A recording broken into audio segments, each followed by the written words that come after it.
Yeah, well, I was going to say, Joel, it's overall, I think, a good list. Like any good Presbyterian, we always take our exceptions. Um, it's what struck me is, first of all, there should be a picture somewhere on here of Tim Keller. He's been in the news lately, been on Twitter. What I would say about his stuff is sort of, I don't know what exactly you call it, but sort of the middle wayism. I would definitely put that on this list. That's a good one. It's interesting, too, because sort of, in my mind, the two flavors that run through everything on the list are sort of like Gnosticism and Pietism. And so, like, maybe it shows up in eschatology, maybe it shows up in, your sexual theology, complementarianism, for example. But fundamentally, it's kind of these two undergirding things of Pietism and Gnosticism that sort of plague everything. We don't think that physical bodies and physical realities really matter. And so these two things tend to downplay all of them. I don't really have a disagreement, I think, on any of these. We recently did a podcast on our top books, and we had about 50 picks for the top 5. So that was my fault. I'm very indecisive, as these other men will. Eric all of a sudden is like, and my number 4 cluster is, and we're like, number 4 cluster? What? They're not even like connected. They're not even connected. It was sneaky. But then we all were like, okay, if that's what we're doing. That's funny. Yeah. Okay. So what do you guys think, Brian, Dan?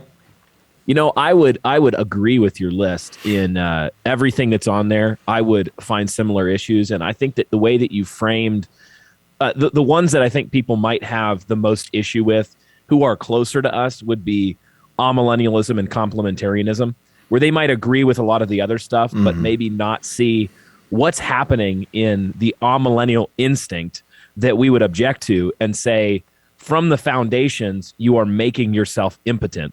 And it is Pietism. It's this instinct where I agree, the premillennialist actually takes these texts more seriously. And they just say, well, we don't think that's happening now, but we do think it's going to happen. Like Christ reigning from sea to sea, from the river to the ends of the earth. Well, that's the spiritual kingdom, the amillennialist would say. And so I do have a lot of respect for those who are, I'm a premillennialist, historic premillennialist, they might say, but it's because I take these texts so seriously. Right. So I agree with that. I think complementarianism on the list, again, what we're talking about and the reason that we need to object to it is because we're basically we're making it arbitrary by removing the reason for which men ought to rule in the home and the church.